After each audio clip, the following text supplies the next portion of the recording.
ظاہر اوورسیز کیا منسٹر ہیں یا ایڈوائزر آن دس منسٹری، سو کیا کیا اس سے فائدہ ہوا ہے؟ تنقید بڑی ہوتی ہے آپ کے کہ آپ نے 7 دورے کیے ہیں اب تک اوورسیز منسٹری، کتنے کیے ہیں آپ بتا دیں؟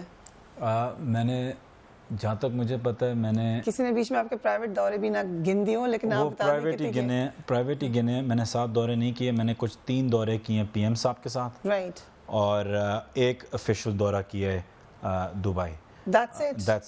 So کیوں نہیں کیے پھر؟ چلیں یہ بتا دیں آفیشیل دورے. میں آپ کو یہی عرض کر رہا ہوں کہ میں بلکہ اس دن کہہ بھی رہا تھا کہ میں اوورسیز کا منسٹر ہوں اور میں اوورسیز آج کل جا ہی نہیں رہا. اب میں یہ بی اے کی پہلی فلائٹ لے کے جاؤں گا باہر، لیکن میں نے اس لیے نہیں کیے کیونکہ وہی آپ کی جو بات ہے کہ اسٹرکچرنگ سب سے امپورٹنٹ چیز ہوتی ہے. اسٹرکچرنگ اوورسیز منسٹر کے بطور میں پوری دنیا پھر سکتا ہوں، جا کے اوورسیز کو انگیج کر سکتا ہوں، یہ وہ ہر چیز، لیکن میں نے یہ فیصلہ کیا تھا کہ پہلے میں اپنا اندر کے اداروں کا اسٹرکچر ٹھیک، اگر جو اسٹرکچر ٹھیک ہی نہیں کام کر رہا ہو اس کے اوپر اور لوڈ ڈالنا کیسے، وہ مطلب بالکل ہی تباہ ہو جائے گا نا. تو ہم جس طریقے سے او پی ایف کو ریویمپ ہم نے کیا ہوا ہے، جس طریقے سے یو بی آئی کو ہم ریویمپ کر رہے ہیں، ڈیجیٹلائز پورا کر رہے ہیں، منسٹری کو جس طریقے سے ہم نے کیا ہے، بیورو کو جس طریقے سے بیورو لوگ باہر بھیج رہی ہیں، اسکروٹنی کر رہی ہے ویزوز کی، جو یہ سارا جو مافیا بنا ہوا تھا ایجنٹس کا، وہ کمپلینٹس کو فوراً ہینڈل کر رہے ہیں. آپ سوشل میڈیا پہ اٹھا کے دیکھیں کہ جتنا پرو ایکٹیو طریقے سے یہ ہو رہا ہے. تو یہ ساری چیزیں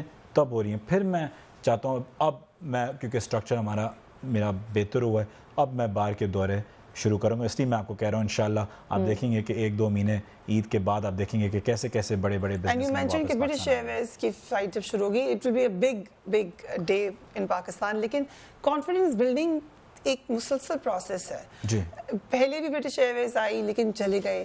کیا وہ طریقہ کار ہے کہ آپ اس کو سسٹین کریں اور باقی لوگوں کو بھی کانفیڈنس دیں؟ دیکھیں میں سمجھتا ہوں اسٹیپ بائی اسٹیپ چلیں، ٹھیک ہے. اس میں جو آپ کا سوال تھا اس میں تھوڑی سی نیگیٹیوٹی تھی، اس میں اسٹیپ بائی اسٹیپ چلیں. پہلی چیز ہمیں ایکسیپٹ یہ کرنا چاہیے کہ برٹش ایئر ویز 10 سال بعد پاکستان آ رہی ہے، یہ ایک اچیومنٹ ہے. اب اس پہ چاہے احسن اقبال چیخ ہے، چاہے کوئی وہ کسی فارنر کے ساتھ تصویر لگا کے کہ جی، اور تصویر ہے ٹویٹر پہ جس پہ کوئی ویڈیو نہیں ہے اور کہہ رہے ہیں conversation is about British airways. تو مطلب کہ ایسی چیزیں محمد زبیر صاحب کہتے ہیں انہوں نے بھی کافی کنورسیشن میں وہ بھی ان میں مطلب نون لیگ نے اتنا زبردست کام کیا تھا کہ پاکستان کا حال آپ آج دیکھتے ہیں کہ انہوں نے بہت زبردست کام کیا. ان کا کچھ لینا دینا نہیں ہے برٹش ایئر ویز کے آنے سے. اس میں کوئی شک نہیں ہے کہ نون لیگ سے پہلے پی پی نے بھی شاید برٹش ایئر ویز سے بات کی ہو کہ واپس ملک آئے.